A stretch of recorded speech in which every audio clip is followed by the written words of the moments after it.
शिव महापुराण ज्ञान। हमारे जीवन का उद्देश्य केवल अपनी पेट की क्षुधा को शांत करना नहीं होता। हमारे जीवन का उद्देश्य है इस जन्म में ईश्वर की ओर समीप आना, जो केवल आत्मा के विकास से ही संभव है। और आत्मा का विकास केवल चिंतन, मनन, संगीत और सत्संग से ही संभव होता है।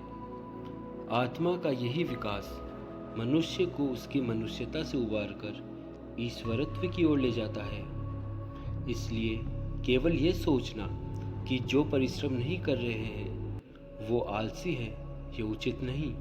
जितना प्रयास शारीरिक परिश्रम हेतु करना पड़ता है, उससे कहीं अधिक प्रयास की आवश्यकता मानसिक व आध्यात्मिक कार्यों में होती है। अपने स्वार्थ से ऊपर उठना पड़ता है, अपने आराध्य में ध्यान केंद्रित करना पड़ता है। समर्पण सरल नहीं है। जीवन के महत्वपूर्ण 4 स्तंभ हैं: धर्म, अर्थ, काम, मोक्ष। चारों की महत्ता एक समान होती है।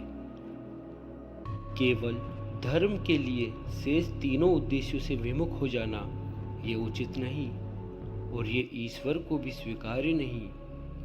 यदि केवल धर्म को ही महत्ता दी जाए तो असंतुलन उत्पन्न होता है। परिणाम स्वरूप जीवन में जब भी इस प्रकार कोई संकट उत्पन्न होता है तो मनुष्य संपूर्ण रूप से स्वयं को ईश्वर के प्रति आश्रित कर देता है। वो स्वयं कोई प्रयास नहीं करता।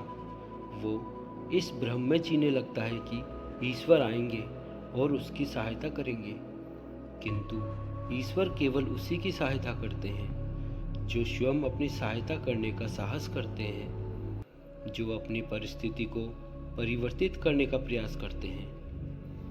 अपनी भूल को स्वीकार करने के लिए साहस की आवश्यकता होती है, और यदि अपनी भूल का आभास हो जाए तो क्षमा मात्र एक औपचारिकता है।